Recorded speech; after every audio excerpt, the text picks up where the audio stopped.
जिसे कि last episode में हमने देखा कि जियान एक सीनियर्स की ग्रुप को पकड़कर उनसे जानकारी निकलवा रहा है और उसे फायर एनर्जी के बारे में काफी कुछ पता चला है। अब जियान उनसे उनका क्रिस्टल कार्ड मांगता है और ये बच्चे बाकियों की फायर एनर्जी एब्जॉर्ब करेंगे, क्योंकि इसी तरीके से ही ये कॉलेज काम करता है।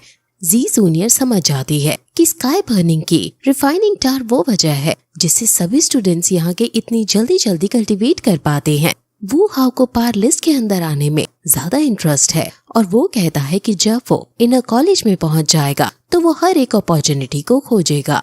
जियान भी कहता है कि अब हमें पता चल गया है कि फायर एनर्जी इनर कॉलेज के अंदर कितनी जरूरी है, तो अब हमें इसे और इकट्ठा करना है। और अब हमारा गोल सिर्फ जंगल को पार करना ही नहीं, हमें फायर एनर्जी भी ज्यादा से ज्यादा कलेक्ट करनी है। अगर वो हमें लूट सकते हैं तो हम भी उन्हें लूट सकते हैं, और शायद सीनियर्स इसी चीज को हमें सिखाना चाह रहे हैं।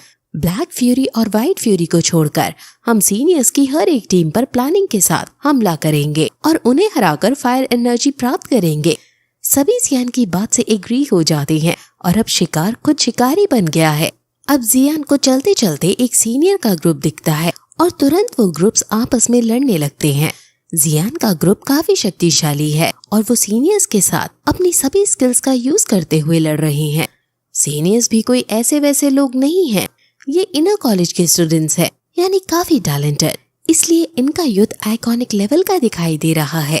अब जियान वगैरह एक और टीम को फाइनली हरा देते हैं और उनसे उनका क्रिस्टल लेकर फायर एनर्जी एब्जॉर्ब करने लगते हैं। एल्डर्स की जियान और बाकी टीम पर नजर थी और वो ये सब देखकर काफी खुश थे कि आखिर जियान को इस टूर्नामेंट का असली मतलब अब समझ आ ही गया है। जो पिछली बार बच्चे आए थे वो ये समझ ही नहीं पाए थे और वो बिना फायर एनर्जी को कलेक्ट किए फॉरेस्ट पार कर गए थे। एल्डर्स की ये सब बात एल्डर्स के पास बैठा एक आदमी जो काफी मिस्टीरियस लग रहा है वो सुन रहा था और उसे पता चल गया था कि जियान नाम का लड़का कोई है। वहीं अब हमें सीनियर्स का एक ग्रुप दिखता है जो बॉनफायर के पास बैठकर बाकी बच्चों की बात बना रहे थे कि वो बच्चे तो नाकारे हैं, क्योंकि फ्रेशर्स ने न सिर्फ उनकी फायर एनर्जी को चुरा लिया बल्कि उन्हें बहुत बुरे तरीके से हरा भी दिया। ये फ्रेशर्स इस बार के काफी एरोगेंट हैं और लगता है कि हमें ही फ्रेशर्स को अच्छा सबक सिखाना पड़ेगा।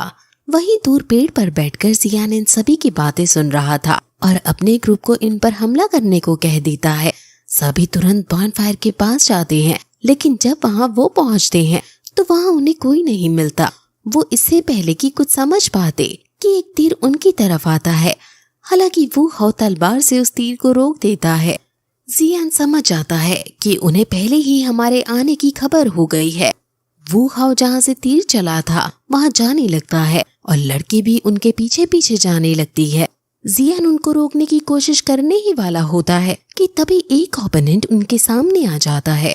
भाषण उनके पीछे जाने लगता है और अब जियान और जी जूनियर अकेले खड़े हैं।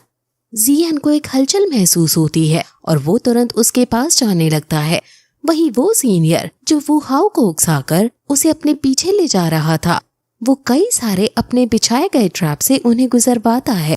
जैसे कि सबसे पहले एक बड़ी सी चट्टान के नीचे होकर उन्हें गुजरना पड़ता है, लेकिन ये दोनों ही क्योंकि काफी अच्छे वॉरियर हैं, इसके इस ट्रैप को आसानी से पार कर जाते हैं। लेकिन तभी वो अपने दोस्त को इशारा करता है जो आगे के पेड़ पर बैठा था और वो अचानक आकर वो हाउ पर हमला कर देता है और वो हाउ दूर जाकर गिरता है।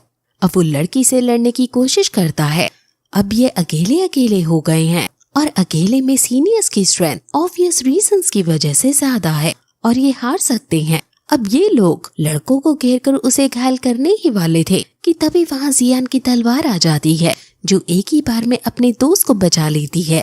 जियान के एंट्री देखकर वो सभी हैरान हैं और जियान इन सभी से लड़ने को तैयार है। और फिर अब इसके बाद ये एपिसोड यहीं खत्म हो जाता है।